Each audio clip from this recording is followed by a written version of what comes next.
ಕೋಟ್ಯಂತರ ಜನರ ನಂಬಿಕೆ, ಅಚಲವಾದ ಭಕ್ತಿ, ಆಸೆ ಇದೆಲ್ಲವೂ ಒಟ್ಟಾಗಿ ಸೇರುವ ಒಂದು ಪವಿತ್ರ ಜಾಗ. ಅಲ್ಲಿಗೆ ಬರುವ ಹಣ, ಚಿನ್ನ, ಬೆಳ್ಳಿ, ಕಾಣಿಕೆಗಳಿಗೆ ಲೆಕ್ಕವೇ ಇಲ್ಲ.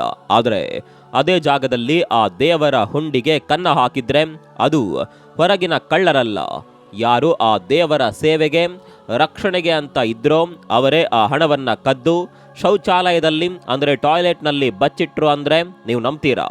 ಹೌದು ಸ್ನೇಹಿತರೆ, ಇದ್ಯಾವುದೋ ಸಿನಿಮಾದ ಕಥೆಯಲ್ಲ. ಸಾಕ್ಷಾತ್ ಅಯೋಧ್ಯೆಯ ರಾಮ ಮಂದಿರದಲ್ಲಿ ನಡೆದಿದೆ ಎನ್ನಲಾದ ಒಂದು ಬೃಹತ್ ಸ್ಕ್ಯಾಮ್. ಅಯೋಧ್ಯೆ ರಾಮ ಮಂದಿರದ ಡೊನೇಷನ್ ಫ್ರಾಡ್ ಇಡೀ ದೇಶವನ್ನೇ ಬೆಚ್ಚಿ ಬೀಳಿಸಿದೆ.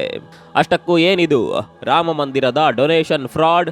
ದೇವರಿಗೆ ಕೊಟ್ಟ ಕಾಣಿಕೆ ಟಾಯ್ಲೆಟ್ ಪಾಲು ಹೇಗಾಯಿತು? ಯಾರು ಈ ಕಳ್ಳರು? ಅಸಲಿಗೆ ಆ ಕೌಂಟಿಂಗ್ ರೂಮ್ ಒಳಗೆ ಏನಾಯಿತು? ಉತ್ತರ ಪ್ರದೇಶದ ಯೋಗಿ ಆದಿತ್ಯನಾಥ್ ಸರ್ಕಾರ ರಚಿಸಿದ SIT ಅಥವಾ ವಿಶೇಷ ತನಿಖಾ ತಂಡ ಕಂಡುಹಿಡಿದ ಆ ಬೆಚ್ಚಿ ಬೀಳಿಸುವ ಸತ್ಯಗಳೇನು? ಬೇಲಿಯೇ ಎದ್ದು ಹೊಲ ಮೇಯ್ದ ಈ ಕಥೆಯನ್ನ ಒಂದೊಂದಾಗಿ ಬಿಡಿಸಿ ಹೇಳ್ತೀವಿ. ಕೊನೆವರೆಗೂ ನೋಡಿ ಸ್ನೇಹಿತರೆ. ನಮಸ್ಕಾರ. ಚರಿತ್ರೆಯ ಮತ್ತೊಂದು ವಿಡಿಯೋಗೆ ನಿಮಗೆಲ್ಲ ಪ್ರೀತಿಯ ಸ್ವಾಗತ.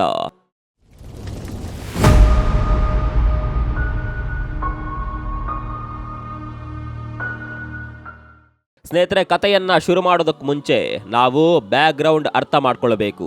ಅಯೋಧ್ಯೆಯ ರಾಮ ಮಂದಿರ ಇದು ಬರೀ ಕಲ್ಲೋ ಮಣ್ಣೋ ಅಲ್ಲ, ಇದು ಭಾರತದ ಕೋಟ್ಯಂತರ ಜನರ ಎದೆ ಬಡಿತ.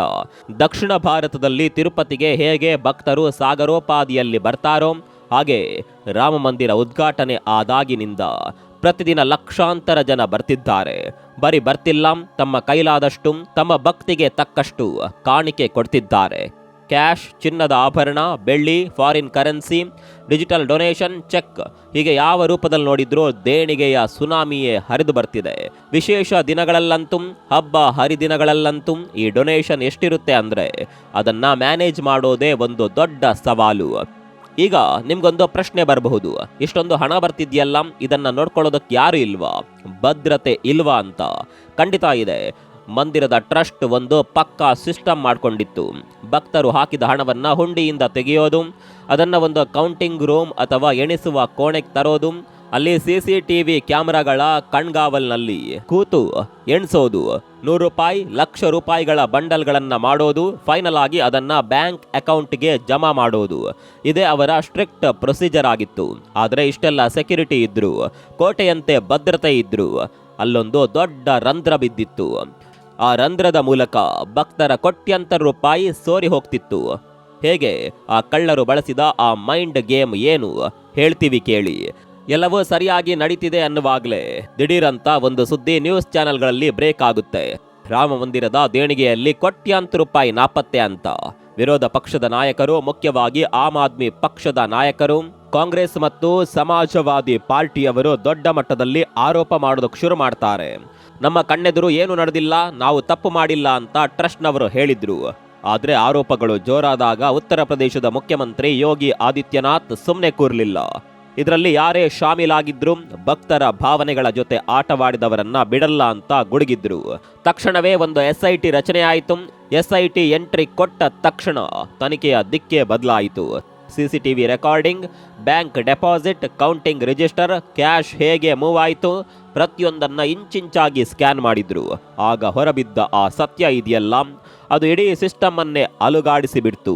SIT ತನಿಖೆಯಲ್ಲಿ ಗೊತ್ತಾಗಿದ್ದೇನು ಗೊತ್ತಾ? ಇದು ಯಾವುದೋ ಹೊರಗಿನಿಂದ ಬಂದ ಗೂಂಡಾಗಳು ಒಂದೇ ದಿನದಲ್ಲಿ ಹೊಡೆದ ಡಕಾಯಿತಿ ಅಲ್ಲ. ಇದು ಸ್ಲೋ ಪಾಯ್ಸನ್ ತರಹ ಪ್ರತಿದಿನ ಪ್ರತಿ ಕ್ಷಣ ಸಣ್ಣ ಸಣ್ಣ ಮೊತ್ತದಲ್ಲಿ ಹಣವನ್ನ ಕದಿಯಲಾಗ್ತಾ ಇತ್ತು. ಹಣವನ್ನ ಟೇಬಲ್ ಮೇಲೆ ಸುರಿದು ಎಣಿಸುವಾಗ ಯಾರು ಎಣಿಸ್ತಾ ಇದ್ರೋ ಅವರೇ ಒಂದೆರಡು ನೋಟುಗಳನ್ನ ತೆಗೆದು ಮೆಲ್ಲಗೆ ತಮ್ಮ ಬಟ್ಟೆಯೊಳಗೆ ಬಚ್ಚಿಟ್ಕೊಳ್ತಾ ಇದ್ರು. ನೀವು ಕೇಳಬಹುದು, ಅಲ್ಲ ಸರ್, ಕೌಂಟಿಂಗ್ ರೂಮ್ನಲ್ಲಿ CCTV ಇತ್ತಲ್ವಾ, ಅದರಲ್ಲಿ ಯಾಕೆ ರೆಕಾರ್ಡ್ ಆಗ್ಲಿಲ್ಲ? ಇಲ್ಲೇ ಇರೋದು ನೋಡಿ ಆ ಕಳ್ಳರ ಅಸಲಿ ಕ್ರಿಮಿನಲ್ ಬುದ್ಧಿ. ಕಳ್ಳರು CCTV ಕ್ಯಾಮೆರಾವನ್ನ ಒಡೆದು ಹಾಕ್ಲಿಲ್ಲ, ಯಾಕಂದ್ರೆ ಕ್ಯಾಮೆರಾ ಡ್ಯಾಮೇಜ್ ಮಾಡಿದ್ರೆ ತಕ್ಷಣ ಕಂಟ್ರೋಲ್ ರೂಮ್ಗೆ ಗೊತ್ತಾಗ್ಬಿಡುತ್ತೆ. ಅದರ ಬದಲಾಗಿ ಯಾವ ಜಾಗದಲ್ಲಿ ಹಣ ಎಣಿಸ್ತಾ ಇದ್ರು ಅಲ್ಲಿರುವ CCTV ಕ್ಯಾಮೆರಾದ ಲೆನ್ಸ್ಗೆ ಒಂದು ಬಟ್ಟೆ ಮುಚ್ಚಿಟ್ಬಿಟ್ಟಿದ್ರು. ಕ್ಯಾಮೆರಾ ಕಣ್ಣು ಮುಚ್ಚಿದ ಆ ಕೆಲವೇ ಕ್ಷಣಗಳಲ್ಲಿ ನೋಟುಗಳು ಜೇಬಿಗೆ ಶಿಫ್ಟ್ ಆಗ್ತಿದ್ವು. ಈಗ ಕಥೆಯಲ್ಲಿ ಟ್ವಿಸ್ಟ್ಗಳ ಸುರಿಮಳೆ ಬರ್ತಿದೆ. ಉಸಿರು ಬಿಗಿ ಹಿಡಿದುಕೊಂಡು ಕೇಳಿ. ಟ್ವಿಸ್ಟ್ ನಂಬರ್ 1, ಕದ್ದ ಹಣ ಹೋಗ್ತಿದ್ದಿದ್ದು ಎಲ್ಲಿಗೆ? ಬಟ್ಟೆಯಲ್ಲಿ ಬಚ್ಚಿಟ್ಕೊಂಡ ಹಣವನ್ನ ಅವರು ನೇರವಾಗಿ ಮನೆಗೆ ತೆಗೆದುಕೊಂಡು ಹೋಗ್ತಿದ್ರಾ? ಖಂಡಿತ ಇಲ್ಲ. ಅಲ್ಲೇ ಒಂದು ದೊಡ್ಡ ಮಾಸ್ಟರ್ ಪ್ಲಾನ್ ಇತ್ತು. ಆ ಕದ್ದ ಹಣವನ್ನ ಅವರು ಟೆಂಪರರಿ ಆಗಿ ಬಚ್ಚಿಡ್ತಿದ್ದ ಜಾಗ ಯಾವುದು ಗೊತ್ತಾ? ಮಂದಿರದ ಶೌಚಾಲಯ. ಹೌದು, ಟಾಯ್ಲೆಟ್ನ ಒಂದು ನಿರ್ದಿಷ್ಟ ಜಾಗದಲ್ಲಿ ಇದಕ್ಕಂತಲೇ ಒಂದು ವ್ಯವಸ್ಥೆ ಮಾಡಿದ್ರು. ಕೌಂಟಿಂಗ್ ರೂಮ್ನಿಂದ ಹಣ ಕದಿಯೋದು, ಟಾಯ್ಲೆಟ್ಗೆ ಹೋಗಿ ಅಲ್ಲಿ ಬಚ್ಚಿಡೋದು, ಆಮೇಲೆ ಸಮಯ ಸಿಕ್ಕಾಗ ಯಾರ ಕಣ್ಣಿಗೂ ಬೀಳದೆ ಆರಾಮವಾಗಿ ಟಾಯ್ಲೆಟ್ನಿಂದ ಆ ಹಣವನ್ನ ಹೊರಗೆ ತೆಗೆದುಕೊಂಡು ಹೋಗೋದು. ಇದನ್ನ ಕೇಳಿದ್ರೆ ಎಂಥವರಿಗಾದರೂ ರಕ್ತ ಕುದಿಯಲ್ವಾ ಹೇಳಿ? ದೇವರಿಗೆ ಕೊಟ್ಟ ದುಡ್ಡನ್ನ ಟಾಯ್ಲೆಟ್ನಲ್ಲಿ ಬಚ್ಚಿಡುವ ನೀಚ ಬುದ್ಧಿ ಇವರದ್ದು. Twist number 2, ಯಾರಿವರು? ಈ ಕಳ್ಳರು ಯಾರು? SIT ತನಿಖೆ ಮುಗಿದ ತಕ್ಷಣ ಪೊಲೀಸರು FIR ದಾಖಲಿಸಿ ಶುಕ್ರವಾರ ಬೆಳಗ್ಗೆ 8 ಜನರನ್ನ ಅರೆಸ್ಟ್ ಮಾಡಿದ್ದಾರೆ. ಆ 8 ಜನರಿಗೂ ಕೋರ್ಟ್ 14 ದಿನಗಳ ಜುಡಿಷಿಯಲ್ ಕಸ್ಟಡಿ ಕೂಡ ವಿಧಿಸಿದೆ. ಇವರೆಲ್ಲ ಯಾರು ಗೊತ್ತಾ? ಮಂದಿರದ ಸಿಬ್ಬಂದಿಗಳು ಮತ್ತು ಟ್ರಸ್ಟ್ನ ಉದ್ಯೋಗಿಗಳು. ಅರೆಸ್ಟ್ ಆದವರ ಹೆಸರುಗಳನ್ನ ಕೇಳಿ. ಮಂದಿರದ ಟ್ರಸ್ಟ್ನ ಡ್ರೈವರ್ ರಾಮ್ ಶಂಕರ್ ಯಾದವ್ ಅಲಿಯಾಸ್ ಟೀನು, ಆತನ ಅಳಿಯ ಮನೀಶ್ ಯಾದವ್. ಅಷ್ಟೇ ಅಲ್ಲ, ಟ್ರಸ್ಟ್ನ ಸದಸ್ಯ RSSನವರು ಆಗಿರುವ ಅನಿಲ್ ಮಿಶ್ರಾ, ಅವರ ಸಂಬಂಧಿಕರಾದ ಅನುಕಲ್ಪ ಮಿಶ್ರಾ ಮತ್ತು ಲವಕುಶ್ ಮಿಶ್ರಾ, ಇನ್ನು ರಮಾಶಂಕರ್ ಮಿಶ್ರಾ, ಅವಿನಾಶ್ ಶುಕ್ಲಾ, ಕರುಣೇಶ್ ಪಾಂಡೆ ಮತ್ತು ಇವರ ಸೂಪರ್ವೈಸರ್ ಸುಭಾಷ್ ಶ್ರೀವಾಸ್ತವ. ನಿಮ್ಗೊಂದು ಶಾಕಿಂಗ್ ವಿಷಯ ಹೇಳ. ಇದರಲ್ಲಿ 6 ಜನರಿಗೆ ನೇರವಾಗಿ ಕೌಂಟಿಂಗ್ ರೂಮ್ಗೆ ಹೋಗಿ ಹಣ ಎಣಿಸುವ ಫ್ರೀ ಆಕ್ಸೆಸ್ ಇತ್ತು. ಇನ್ನು ಪೊಲೀಸರ ಪ್ರಕಾರ ಅನುಕಲ್ಪ ಮಿಶ್ರಾ ಅನ್ನುವ ವ್ಯಕ್ತಿಯೇ ಟ್ರಸ್ಟ್ನ ಹಿರಿಯ ಸದಸ್ಯರಿಗೆ ಪರಿಚಯ ಮಾಡಿಸಿ ಕೆಲವರನ್ನ ಕೆಲಸಕ್ಕೆ ಸೇರಿಸಿದ್ದ ಅನ್ನುವ ಆರೋಪವೂ ಇದೆ. ಇವರ ಮೇಲೆ ಕ್ರಿಮಿನಲ್ ಕಾನ್ಸ್ಪಿರಸಿ, ಕಳ್ಳತನ, ನಂಬಿಕೆ ದ್ರೋಹದಂತಹ ಗಂಭೀರ ಕೇಸ್ಗಳನ್ನು ಹಾಕಲಾಗಿದೆ. ಟ್ವಿಸ್ಟ್ ನಂಬರ್ 3, ರಾಜಕೀಯ ಬಿರುಗಾಳಿ ಮತ್ತು ರಾಜೀನಾಮೆ ವದಂತಿ. ಈ ಸುದ್ದಿ ಹೊರಬೀಳ್ತಾ ಇದ್ದಂತೆ ವಿರೋಧ ಪಕ್ಷಗಳು ಮುಗಿಬಿದ್ವು. ಆಮ್ ಆದ್ಮಿ ಪಾರ್ಟಿಯ ಅರವಿಂದ್ ಕೇಜ್ರಿವಾಲ್ ಅವರು ಅಯೋಧ್ಯೆಗೆ ಭೇಟಿ ನೀಡಿ ಬರೀ ಸಣ್ಣ ಪುಟ್ಟ ಕಳ್ಳರನ್ನ ಹಿಡಿದಿದ್ದಾರೆ. ಇವರನ್ನ ಕೆಲಸಕ್ಕೆ ಅಪಾಯಿಂಟ್ಮೆಂಟ್ ಮಾಡಿದ ದೊಡ್ಡ ತಲೆಗಳು ಯಾರು ಅಂತ ನೇರವಾಗಿ ಪ್ರಶ್ನೆ ಮಾಡಿದ್ರು. ಅಷ್ಟೇ ಅಲ್ಲದೆ ಆಮ್ ಆದ್ಮಿ ಪಾರ್ಟಿಯ MP ಸಂಜಯ್ ಸಿಂಗ್ ಅವರು ಗುರುವಾರ SITಗೆ ಬರೋಬ್ಬರಿ 11 ದಾಖಲೆಗಳನ್ನು ಸಲ್ಲಿಸಿದ್ದಾರೆ. ಅವರು ಕಳೆದ ವರ್ಷವೇ ಟ್ರಸ್ಟ್ನವರು ಸ್ಥಳೀಯ BJP ನಾಯಕರ ಕುಟುಂಬಗಳಿಂದ ಹೆಚ್ಚಿನ ಬೆಲೆಗೆ ಜಮೀನು ಖರೀದಿಸಿದ್ದಾರೆ ಅಂತ ಆರೋಪ ಮಾಡಿದ್ರು. ಸ್ನೇಹಿತರೆ, ನಾವೀಗ ಈ ಇಡೀ ಸ್ಕ್ಯಾಮ್ ಅನ್ನ ಡೀಟೇಲ್ ಆಗಿ ಅನಲೈಸ್ ಮಾಡಿ ನೋಡೋಣ. ಇದು ಯಾಕೆ ನಡೆಯಿತು? ಇಷ್ಟು ದಿನಗಳ ಕಾಲ ಇದು ಹೇಗೆ ಯಾರಿಗೂ ಗೊತ್ತಾಗ್ಲಿಲ್ಲ? ಮೊದಲನೇ ಕಾರಣ ಹಣದ ಬೃಹತ್ ಪ್ರಮಾಣ. ರಾಮ ಮಂದಿರಕ್ಕೆ ಬರುವ ಹಣ ಸಣ್ಣ ಮೊತ್ತದ್ದಲ್ಲ. ಆ ದೊಡ್ಡ ಸಮುದ್ರದಲ್ಲಿ ದಿನ ಒಂದೊಂದು ಬಿಂದಿಗೆ ನೀರು ಕದ್ರೆ ಯಾರಿಗೆ ಗೊತ್ತಾಗುತ್ತೆ? ಅದೇ ಟೆಕ್ನಿಕ್ ಅನ್ನ ಇವರು ಬಳಸಿದ್ದು.